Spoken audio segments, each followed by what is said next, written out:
right here, as I said, these are the other two Tuskegee Airmen aircraft that they flew. This is the P-47 on the left, and that's the P-51 on the right. This P-51 is a D model, the one with the bubble canopy.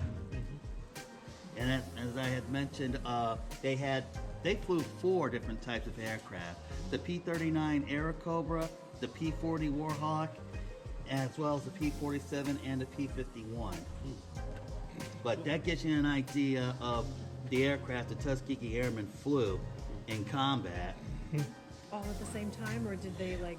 It was over an evolution, because I mean they started off with the P-39 and P-40s because they were kind of the hand-me-down aircraft, and then once the Army Air Corps finally woke up and realized how good the Tuskegee Airmen were, they got them more advanced aircraft to really structure stuff.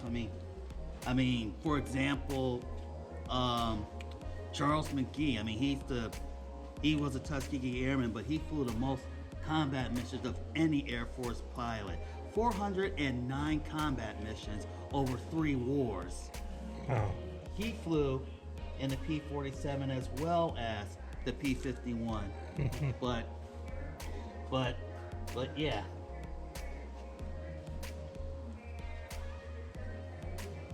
But yeah, that gives you an idea of what the Tuskegee Airmen had evolved from and flown in during World War II.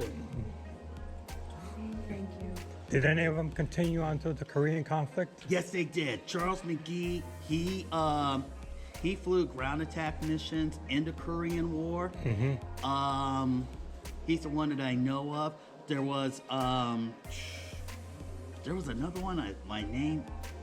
Unfortunately, I'm having brain farts.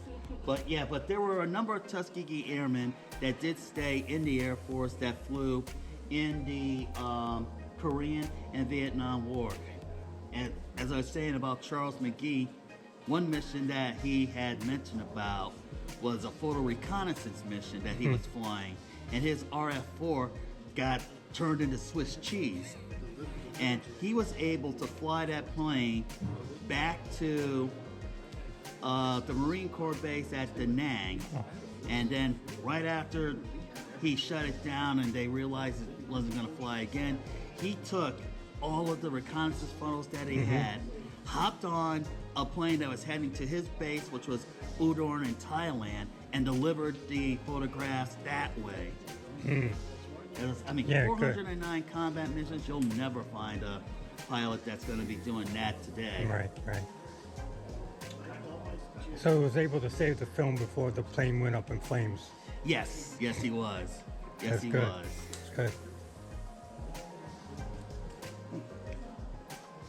Running the vacuum. Were those planes both the same scale? Yeah. Yes, they are. Yes, they are. Because the same. What's wrong? Well, basically, what it is that the P-47. I mean, one of its nicknames was called the Jug, because if you stuck it on its propeller, it would look like a milk jug. And I mean, Republic built it. It was a big, heavyweight. It was designed to be an interceptor, but I mean, it evolved into one of the best ground attack aircraft. In fact, in many cases, you had fighter units that were using the P-51 as a ground attack aircraft and the P-47 as a bomber escort aircraft. All they had to do was just switch it around. The rest is history. Yeah. Thank you.